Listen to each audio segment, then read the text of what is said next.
중1 이제 문자의 사용과 시계값이라는 내용에 대해서 공부해 보겠습니다. 우선은 첫 번째로 이제 곱셈기호를 생략할 줄 알아야 됩니다. 첫 번째 수 곱하기 문자. 곱셈기호 x를 생략하고 수를 문자 앞에 쓴다라고 되어 있죠.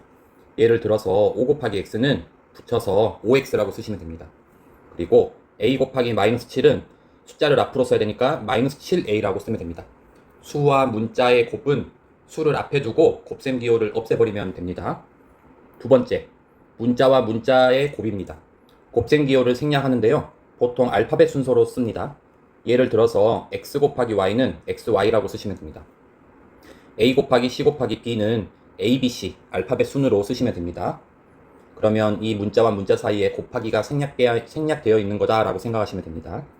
세 번째, 같은 문자의 곱은 거듭제곱으로 나타낸다라고 되어 있죠. 우리 1학기 제일 처음에 소수, 합성수, 거듭제곱에서 어떤 같은 수가 곱해지면 지수라는 작은 수를 올려서 거듭제곱 표현한다라고 했잖아요. 그래서 예를 들어서 a 곱하기 a 곱하기 a는 a가 3번 곱해졌으니까 a 세제곱이라고 쓰면 됩니다. 그 다음 x 곱하기 x 곱하기 y 곱하기 y 곱하기 y는 x가 2번 잘렸네요. x 제곱 y 세제곱이라고 쓰면 되겠습니다. x 2번 y 3번. 자, 네 번째 곱셈기호의 생략을 봐봅시다. 괄호가 있는 식과 수 또는 문자의 곱에서는 곱셈기호를 생략하고 수를 괄호 앞에 쓴다라고 되어 있죠. 예를 들어서 x 더하기 3이라는 이 두 개의 항이 있는 이 식에다가 5를 곱하라 라는 얘기가 있으면 숫자를 앞에 써줍니다. 5 가로 열고 x 플러스 3 이라고 하시면 되겠습니다. 참고사항 1번 봅시다. 1 또는 마이너스 1과 문자의 곱에서 1은 생략합니다.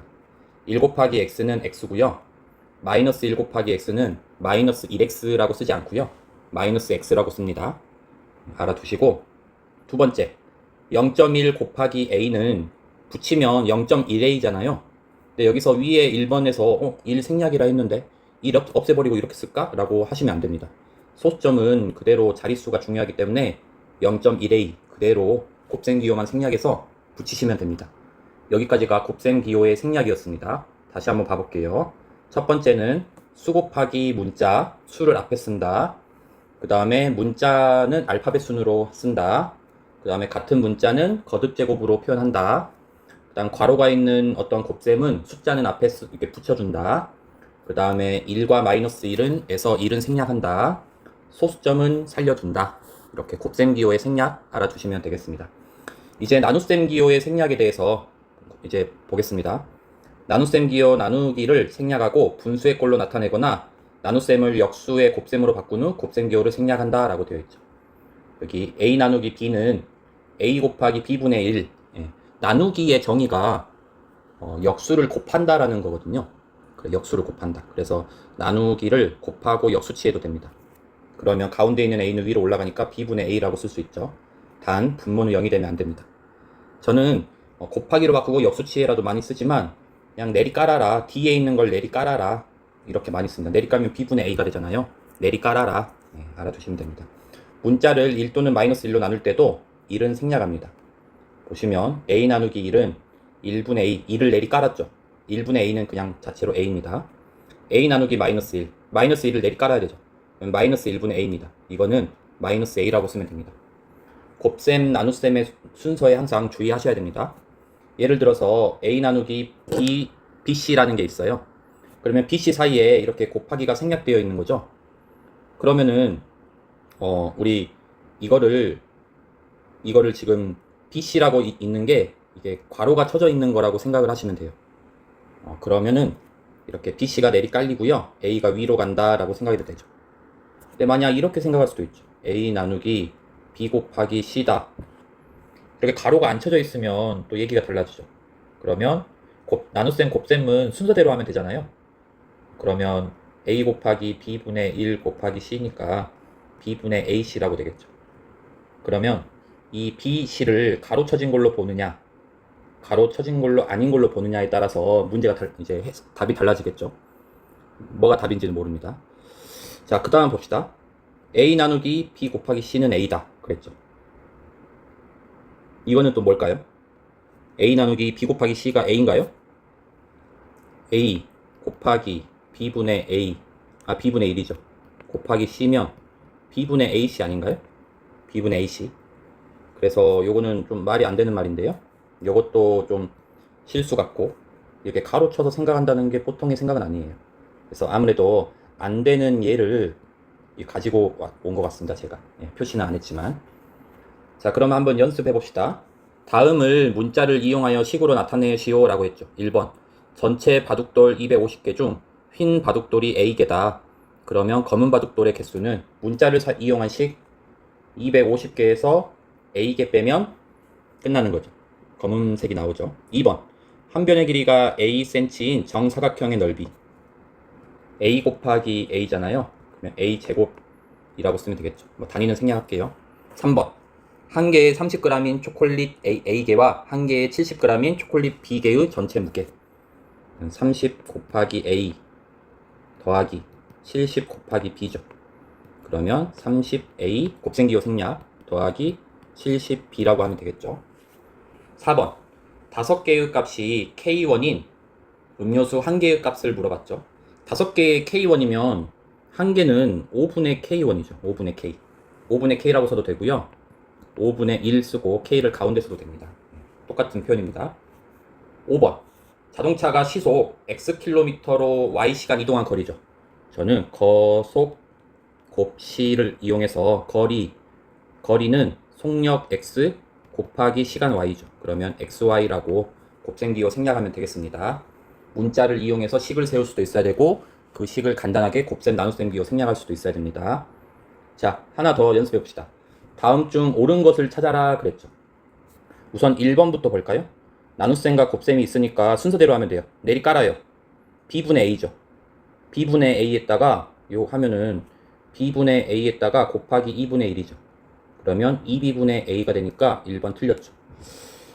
또 요거 봐볼까요? 요거 괄호가 쳐져 있다는 거는 먼저 하란 얘기예요. 그러면 가로 안은 AB 나누기 CD가 되니까 내리 깔면 CD분의 AB가 되죠. 그래서 2번도 틀렸습니다. 4번 봐볼까요? 4번. 덧셈과 나눗셈이 있으면 어떤 걸 먼저 하나요?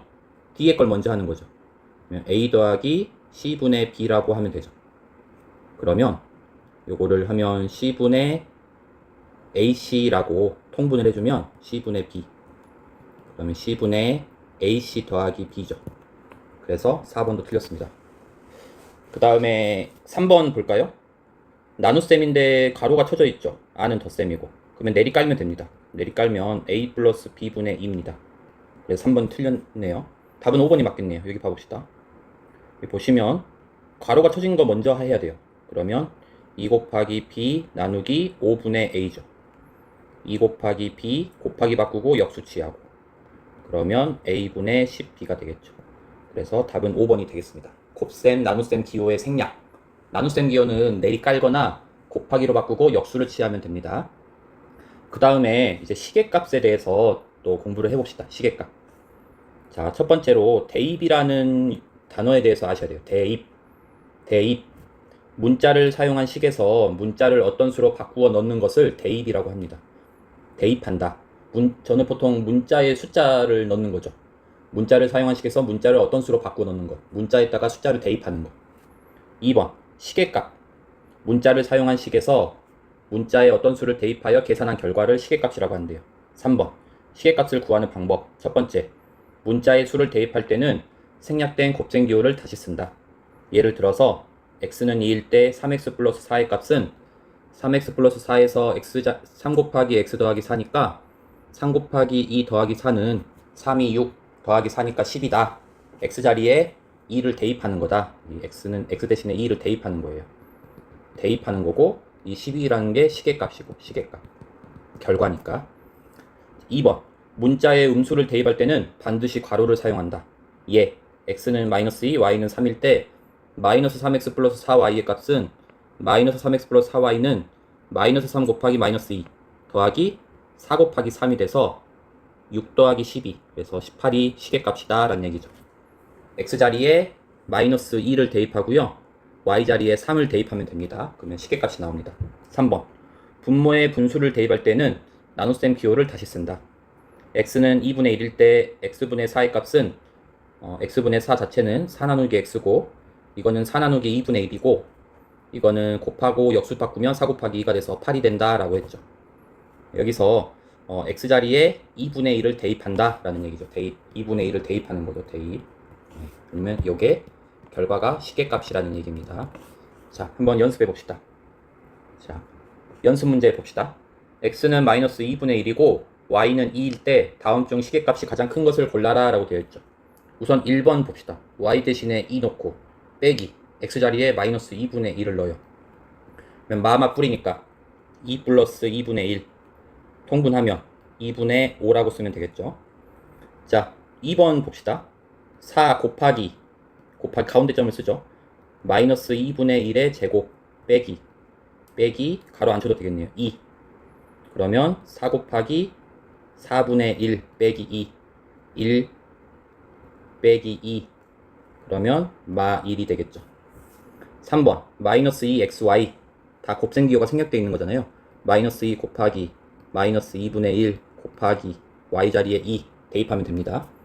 그러면 마마 뿌리고요. 2분의 1 사라지니까 그냥 2가 되겠죠. 여긴 2, 여긴 마 1, 여긴 2분의 5. 여기 봅시다. x분의 2 더하기 y죠. 그러면 마이너스 2분의 1분의 2 더하기 2죠. 분수 안에 분수가 있는 걸 번분수라고 하거든요. 보통 저는 이렇게 풉니다. 마이너스 2분의 1에다가 1분의 2라고 바꿔 써줘요. 분자를. 플러스 2. 그러면 내양은 내양끼리, 외양은 외양끼리 내양끼리 곱한 건 아래로, 외양끼리 곱한 건 위로. 플러스 2. 그래서 마4 플러스 2가 돼서 답은 마2가 됩니다. 분수 안에 분수. 이거를 번분수라고 합니다. 번분수. 여러 번 할 때 번. 그 다음 5번 봅시다. 마이너스 2분의 1을 세제곱하라 더하기 2분의 2. 그러면 마이너스 살아있고 마이너스 2분의 1, 마이너스 2분의 1, 마이너스 2분의 1을 곱하면 마이너스 8분의 1이 나올 거예요. 더하기 1. 8분의 1 더하기 1. 8분의 9. 점점점. 시계값이 가장 큰 거는 2.5인 1번이 되겠죠. x자리, y자리에 숫자를 대입하는 겁니다. 대입해서 결과가 시계값입니다. 여기까지 해서 우리는 문자의 사용, 그 다음에 곱셈, 나눗셈, 기호, 생략하는 방법, 그 다음에 대입해서 결과값인 시계값을 구하는 방법에 대해서 공부를 했습니다. 반드시 이 세 가지는 기본 개념이니까 알아두셔야 됩니다. 수고하셨습니다. 영상이 조금이나마 도움이 되셨다면 좋아요와 구독 한번 부탁드립니다.